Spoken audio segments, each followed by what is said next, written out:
Hey everyone, I hate to say I told you so, but the Chicago Bears, they were just proven right again. And it's a funny thing how narratives change quickly in short periods of time when you're covering an NFL team. And a perfect example is the Bears signing of DeAndre Swift. Back in April, sources they were calling him one of the worst signings in the NFL. And I'm going to go to one of those stories on heavy.com. You guys read through it yourself if you are interested. So you know what? That was in April. Now it's only the beginning of July. Now it's being called a great move. So what gives? I'd love to chop this up a bit in just a second.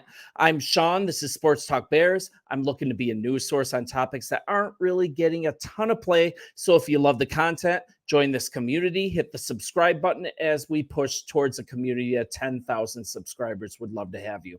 So let's get to work here. The catalyst for this narrative change. Another running back got paid that has a ton of similarities. And I'm going to go to another story on bearstalk.com. And this is really the meat of what I'm going to talk about. So NFL contracts are a fluid thing. And what looks like an overpay one day, it suddenly looks brilliant. And it's going to show, look at the fit. Look at the quality of the player and just chill out on the layman contract analysis, okay? So let's get into this Ramondre Stevenson contract and how this has changed the perspective on Swift. BearsTalk.com, once again, they covered it well, so I want to give them credit. So Swift is signed. The second free agency started for 3 years and $24 million, right? There's criticism that the Bears were paying for a career year of 1,049 yards. That it simply just wouldn't transfer. But here's the thing. GM Ryan Poles, he saw a great fit for this new offense. He was aggressive, and he got the guy he wanted. So immediately after this, too, the Packers signed Josh Jacobs to a 4-year, $48 million contract, a $3 million a year average about difference, and no criticism about an overpay. I'm going to close this down. So check out that story. You can argue that Jacobs is a more successful player, right? But there's a ton of tread gone from the tires. He already has a hammy, but whatever. So now we see Ramondre Stevenson contract at about 4 years, $36 million. This is a very comparable player. Frankly, I would rather have Swift personally, and he's making $1 million more a year. Only played 12 games and had 430 fewer yards. And Ramondre Stevenson is making $1 million more than Swift. I mean, let's look at Swift. He has an injury history. Yards don't always tell the whole story, but there was an almost audible gasp from the guys on ESPN during coverage live when he was signed for huge money and overpay. And now that the dust has settled, let's revisit it. Swift now, he's the 8th highest paid running back in the league in per year compensation, and the 24 total value, it's actually 9th. It'll soon drop lower as other contracts are signed, and this will soon look like a steal. Another great move by GM Ryan Poles. And this is going back to that heavy.com story. This is what they had to say in April. I'm going to quote from it. Among the headliners over the last month is a signing of a 3-year contract worth $24 million for running back DeAndre Swift. He produced the first Pro Bowl campaign of his 4-year NFL career with the Philadelphia Eagles last season. Swift represents a significant investment in a position that much of the league has devalued over the past several years, a decision Ryan Fowler, the Bleacher Report, dubbed on Monday, April 25th as the worst free agent signing of the offseason to this point.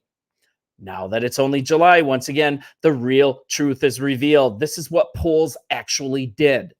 A well-timed signing for a player that has tons of life yet. He's the home threat that this offense has sorely lacked, and a guy who was just 5th in rushing yards last year. I love this breakdown. That's from the Bears Talk story, so I'm just going to read a portion directly. I just had it up. I quote, a new metric that NFL teams increasingly utilize to determine contract value includes the average percentage of contract, what it eats into the 2024 cap. Swift's deal is taking up only 3.13% of the 2024 salary cap, according to Spot Track. That's also tied for 9th among all running backs alongside Derrick Henry in his contract with the Ravens. So it's worth admitting, right, that Swift isn't some established annual Pro Bowler like Jacobs, like Derrick Henry, like McCaffrey, obviously, but with injuries, inconsistencies, just one 1,000-yard rushing campaign apiece in their backgrounds, the Stevenson deal feels like a fair comparison for Swift, and that's comparing Stevenson and Swift. Recent market happenings, they insinuate the Bears actually received fair value when signing Swift. So it's now no longer an overpay, right? It's actually in line with the market. So let's really see what the Bears have now in Swift. I think it's something you get excited about. This adds a bit of a punch to the offense for an economical price. So Swift will play the upcoming season at just 25 years old. He split duties in the backfield across his first 3 years with the Detroit Lions. You remember those years. He's only eclipsed 151 carries on one occasion, and that's last season. He had 229 carries. Proven dual threat back. He's proven to have a nose for the end zone. He's had 195 receptions for 1,412 receiving yards, 23 total touchdowns over the course of his NFL career.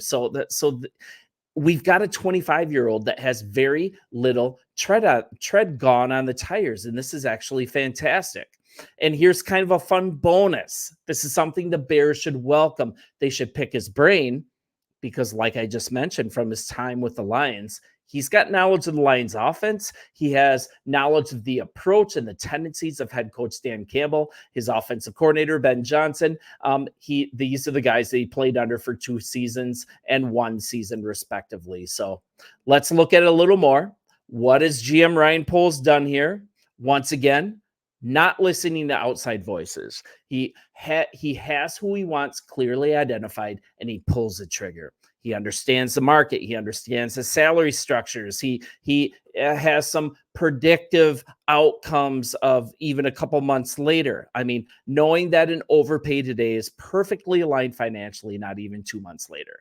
Don't listen to the outside voices. And plus, you get a player who's only 25, coming off a career year, a perfect fit for what's lacking in your running game, plus the added bonus of a recent clear view into the tendencies of a rival. I know that's not an uncommon advantage. I know, but it's still icing on the cake, right?